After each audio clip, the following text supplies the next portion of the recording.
इन 24 अवतारों का जो नाम लेते हैं वे संपूर्ण दुखों से मुक्त हो जाते हैं। जन्म गुह्यम भगवतो ये तत्प्रेतो नरः सायं प्रातर् गृह्णन् भक्त्या दुख ग्रामाद् विमुच्यते। सायंकाल प्रातः काल इसका स्मरण करे तो संपूर्ण दुखों से मुक्त हो जाता है।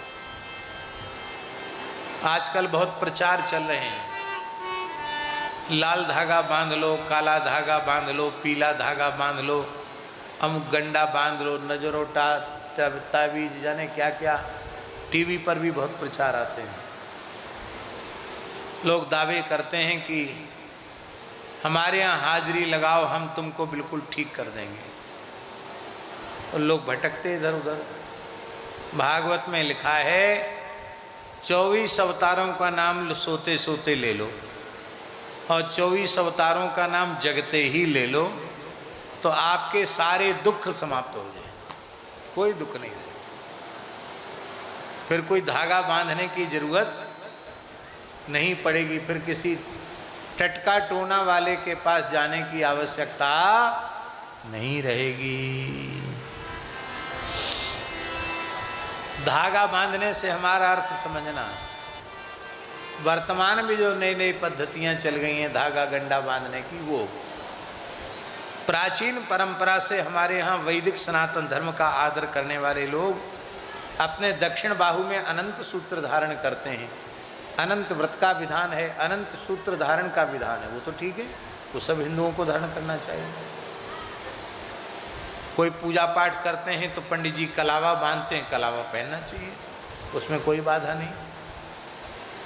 लेकिन ये तरह तरह के जो टटका टोना वाले, जादू टोना वाले तंत्र मंत्र हैं, इनसे वैष्णवों को दूर रहना चाहिए। मस्तक पर तिलक है, गले में तुलसी है, जिह्वा पर हरिनाम है, किसी टटका टोना वाले के बाप की भी हिम्मत नहीं कि भगवान के भक्त का कुछ बिगाड़ सके, कोई कुछ नहीं बिगाड़। 24 अवतारों का नाम लो सुबेरे और शाम को। जय जय मीन बरा कमट नर हरि बलि बामन, जय जय मीन बरा कमट नर हरि बलि बामन। 24 नाम वाला जो छप्पे छंद है उसको कंप्यूटर से प्रिंट करा के सब श्रोताओं में बांटा जा सकता है। एक ही तो है, इतना ही। लोग सायंकाल प्रातः काल 24 नामों को लें, उनके सारे कष्ट दूर हो जाएंगे। बोलो भक्त वत्सल भगवान की। कल आप लोग श्रवण कर चुके हैं कि नारद जी ने अपने चरित्र को सुनाकर भागवत धर्म की महिमा समझाकर व्यास जी के असंतोष को दूर किया और श्रीमद् भागवत महापुराण जैसे ग्रंथ का प्रणयन प्रेरित करके करवाया। वह श्रीमद् भागवत व्यास जी ने आत्माराम आप्तकाम परम निष्काम परमहंस चक्र चूड़ामणि अपने पुत्र श्री सुखदेव जी को श्रीमद् भागवत का ज्ञान प्रदान किया। अब प्रश्न है कि अभी तो आपने कहा था कल की कथा में कि सुखदेव जी जन्म लेते ही चले गए और आप कहते हैं कि व्यास जी ने उनको भागवत पढ़ाया, तो इतना बड़ा ग्रंथ उन्होंने कैसे पढ़ा और उन्होंने कैसे पढ़ाया, इसका उत्तर श्री सूत जी दे रहे हैं। आत्मा रामाश्च मुनयो निर्ग्रंथा अप्यरुक्रमे कुर्वन्च हेतुकीं भक्तिं इत्थं भूत गुणो हरि। जो आत्मा में रमण करने वाले महात्मा हैं, जिनकी अविद्या की माया की गांठ छिन्न भिन्न हो गई है, ऐसे जो आत्मा राम आप्त काम पूर्ण काम परम निष्काम महात्मा हैं, वे भी भगवान की अहेतु की भक्ति करते हैं। इसलिए अहेतु की भक्ति करते हैं क्योंकि भगवान के दिव्य गुण ही इस प्रकार के। भगवान के गुणों से आकृष्ट होकर श्री सुखदेव जी ने भागवत का श्रवण किया। हमने गुरुजनों से सुना है कि व्यासी बार बार सोचते थे कि सुखदेव जी आकर भागवत को प्राप्त करें, और सुखदेव जी तो जा चुके थे। व्यासी के शिष्यों ने एक बार जंगल में भागवत के एक श्लोक का गायन किया। ये भागवत के 10वें स्कंद के वेणु गीत के आरंभ का श्लोक है। बड़ा प्यारा श्लोक है।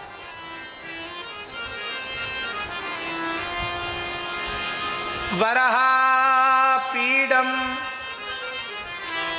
नटवर बपुः कर्णयो कर्णिकारं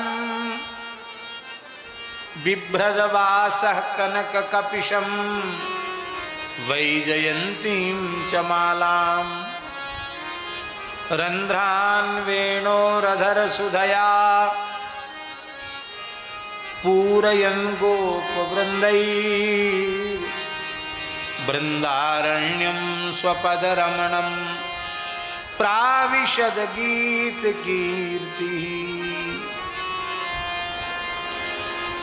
ये श्लोक राधा रानी के मुखारविंद से निकला हुआ है। श्रीमद् चैतन्य महाप्रभु इसको श्रवण करते ही मूर्छित हो जाते। प्रछन्न भक्त पुंडरीक, उनके पास महाप्रभु जी ने श्रीवास और गदाधर जी को भेजा और उनका बाह्य स्वरूप देख के उनको लगा कि हम किस विषयी के पास आ गए। पर जब यह श्लोक गाया तो वे मूर्छित होकर के गिर गए। अष्ट सात्विक भाव उनके भीतर प्रकट हो गए। तब उन्हें पता चला ये कितने उच्च कोट के प्रेमी हैं।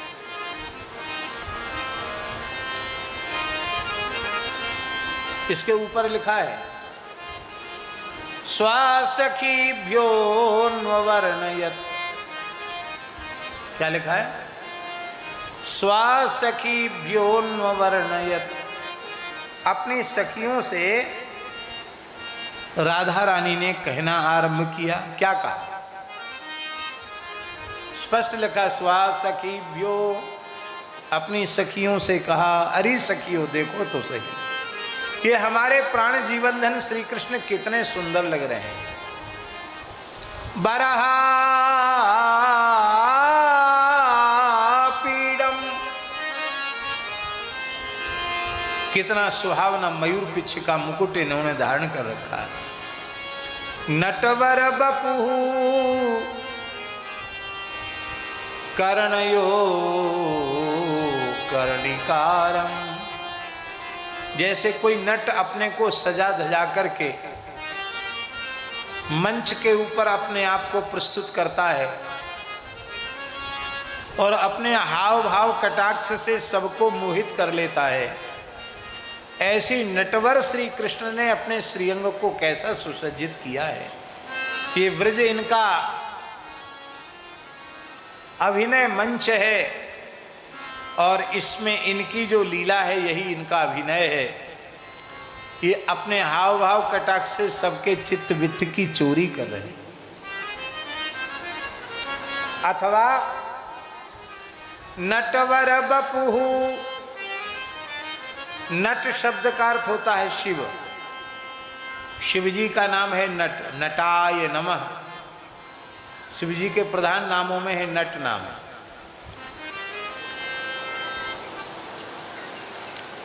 शिव पुराण में भगवान शंकर के अनेक अवतारों का वर्णन है। एक अवतार है नटावतार। क्या है?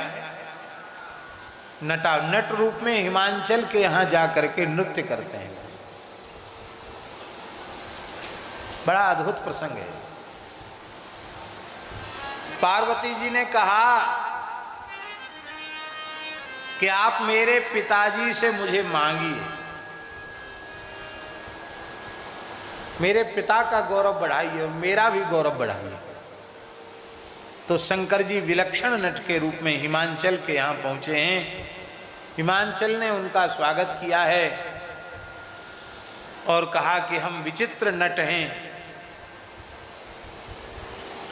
नट डमरू बजाया, शंकर जी ने नृत्य आरंभ किया तो पूरा ब्रह्मांड नाचने लग गए, सूर्य चंद्र नाचने लग गए, देवता दैत्य सब नाचने लगे।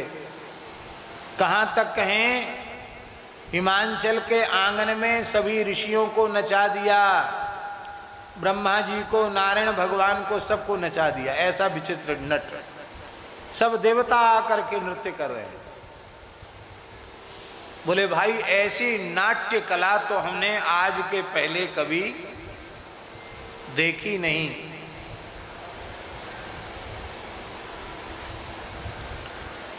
हम बहुत प्रसन्न हैं। हिमालय के द्वार से कोई भी आज तक हताश निराश होकर नहीं गया। तुम्हारे मन में जो इच्छा हो मांग लो।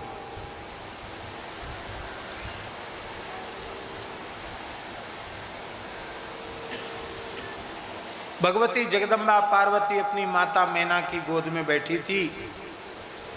वो तो अनुभव कर रही थी कि यही मेरे प्राण धन जीवन धन हैं जो यहाँ नट के रूप में पधारे हैं। पर हिमालय मैना ये सब उन्हें नहीं पहचान रहे थे। भोले बाबा बोले हमको कुछ नहीं चाहिए, हीरा जवाहरात सोना चांदी कुछ नहीं चाहिए, पाट पटंबर हीरा मोती कुछ नहीं चाहिए। आप यदि हमारे नाट्य से प्रसन्न हैं तो अपनी बेटी पार्वती हमको दे दो।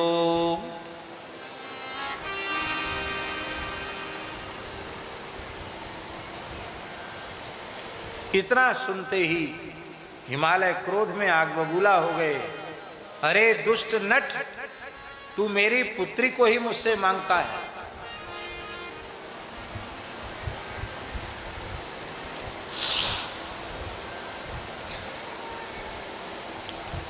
मन में विचार करने लगे, इस नट के ऊपर मेरे क्रोध ने कुछ इसका बिगाड़ा क्यों नहीं। मैं अपने आराध्य भगवान शिव से प्रार्थना करता हूँ, प्रभु इधर इस नट को वचन दिया हुआ है और नहीं देता हूँ तो वचन व्यर्थ जाएगा, सत्य का पालन नहीं होगा और मैं अपनी बेटी का हाथ नट के हाथ में कैसे दूं। हिमालय ने भगवान शिव का पूजन किया और अभिषेक किया। तो जो जो पदार्थ वो भगवान शिवलिंग पर अर्पित करते हैं वो सब नट के ऊपर जाकर गिरते हैं। यहाँ जल चढ़ाते तो वहाँ जल चढ़ जाता, यहाँ दूध चढ़ाते तो वहाँ दूध चढ़ जाता, यहाँ बिलपत्र चढ़ाते तो वहाँ बिलपत्र चढ़ जाता। अब तो समझ गए कि ये नट वेशधारी कोई दूसरे नहीं हैं, नटाय नमः, ये नट रूपधारी शिव ही हैं। और जब शिवजी नट रूपधारी हैं तो कहा ठीक है, तब तो हम आपको देंगे। और जैसे ही कहा देंगे, भगवान शिव अंतर्धान हो गए। इस कथा को सुनाने का प्रयोजन केवल इतना ही है। नट शब्द का अर्थ होता है शिव, नट माने शिव और बर माने दुल्हा। बर माने दुल्हा, तो जानते कि नहीं।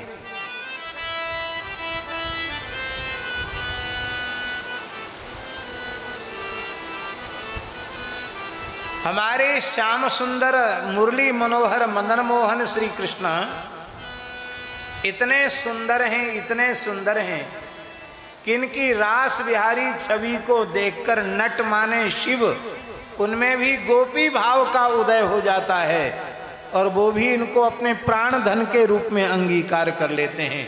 नट माने शिव और बर माने दुल्हा।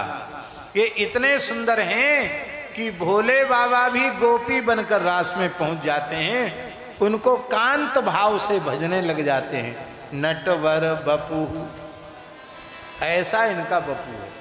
अथवा नट शब्द जो है वो विप्रलंब श्रृंगार का वाचक है और वर शब्द संयोग श्रृंगार का वाचक है।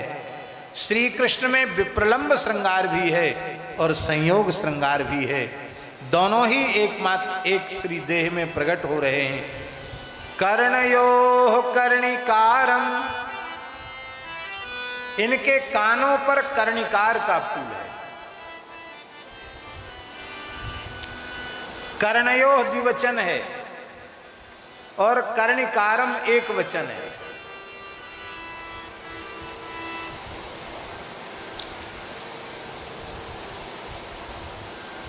कर्णयोः कर्णिकारौ, ये भी कह सकते थे।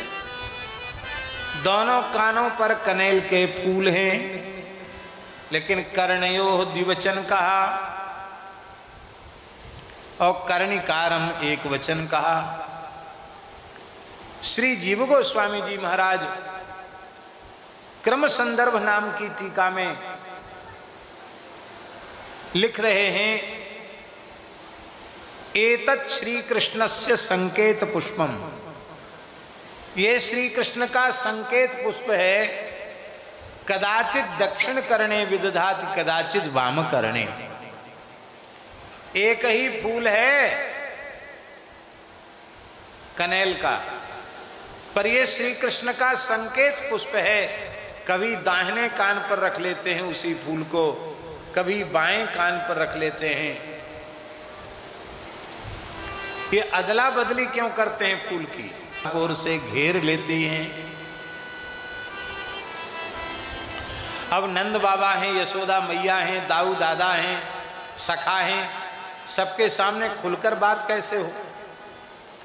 तो अपने विरह कातर नेत्रों से वे इशारे में पूछती हैं, प्रियतम आप तो गैया चराने जा रहे हो, आपको देखे बिना हम जीवित कैसे रह पाएंगी? थोड़ा इशारा तो कर दो कि किधर गैया चराने जा रहे हो। तो श्री ठाकुर जी वो कनेल का फूल हाथ में ले लेते हैं, ऐसे उसको देखते हैं। क्यों हाथ में क्यों लेते हैं? इसको सुमन कहते हैं। क्या कहते हैं? मानो ठाकुर जी कहते हैं, हे गोपियो, तुम्हारा मन शरीर संसार में नहीं है, क्योंकि तुम्हारा मन दुर्मन नहीं है, तुम्हारा मन सुमन है, उत्तम मन है। वो हमारी भाव की, प्रेम की सुगंध से भरा हुआ मन है। और ऐसा मन संसार में नहीं रहता, ऐसा तो मन हमारे हाथ में रहता है, अपने हाथ में। और फिर कहते हैं श्याम सुंदर कि तुम्हारा मन तो हमारे पास में है, हमने पकड़ रखा है तुम्हारे मन को। अब रही बात कि किस ओर गैया चराने जाएंगे, तो आज तो हम इधर जाएंगे गैया चराने, ऐसे मुस्कुरा के इस कान पर रख लेते हैं। और इधर जाना हो तो मुस्कुराकर इस कान पर रख लेते हैं। और गोपियां परस्पर कहती हैं, चलो सखी वहाँ जाइए जहाँ बसत ब्रजराज, गोरस बेचत हरि मिले, एक पंथ द्वे काज। कर्णयोः कर्णिकारम बिभ्रदवासः कनक कपिशम, सजल नील मेघ के समान अंग कांति है, उस पर झिलमिलाता हुआ पीतांबर शोभायमान हो रहा है। वैजयंती माला कंठ में शोभायमान हो रही है। ये वैजयंती माला क्या है? 5 प्रकार के फूलों से बनी हुई माला को वैजयंती माला कहते हैं। 5 प्रकार के फूल कौन कौन हैं? तुलसी, कुंद, मंदार, पारिजात, सरोरुहै, पंचभिर्ग्रथिता माला, वैजयंती तीर्यते। 5 प्रकार के फूलों से गुथी माला वैजयंती माला है। पहली चीज है उसमें तुलसी, हरी हरी मंजरी के सहित तुलसी। फिर कुंद, कुंद का पुष्प श्वेत वर्ण का। मंदार, आक मंदार, अर्क मंदार भी, आक धतूरे को, आक को भी मंदार का पुष्प कहते हैं, पर ये मंदार नहीं है, वो शंकर जी पे चढ़ता है जो मंदार का फूल है। ये जो मंदार है जो भगवान की वनमाला में है, गंधराज को ही मंदार कहते हैं। श्वेत दल का मोटा जो पुष्प है वो मंदार है, बहुत सुगंध होती है मंदार में। तुलसी, कुंद, मंदार, पारिजात, पारिजात का पुष्प, और सरोरुह माने कमल। ये 5 प्रकार के फूलों से गुथी हुई माला वनमाला अथवा वैजयंती माला है। ये माला भगवान के चरणों को चूम रही है। इतनी बड़ी माला है कि उसका जो गुच्छा है वो 5 रंगों के पुष्पों का गुच्छा है, वो श्री कृष्ण के चरण कमलों को चूम रहा है। ये पांचों प्रकार के पुष्पों का गुच्छा क्या है? ये भक्ति के जो 5 रस हैं, शांत, दास्य, सख्य, वात्सल्य और श्रृंगार, इन 5 रसों के आचार्य एक जगह इकट्ठे होकर के श्री कृष्ण चरण कमल मकरंद रस का पान कर रहे हैं।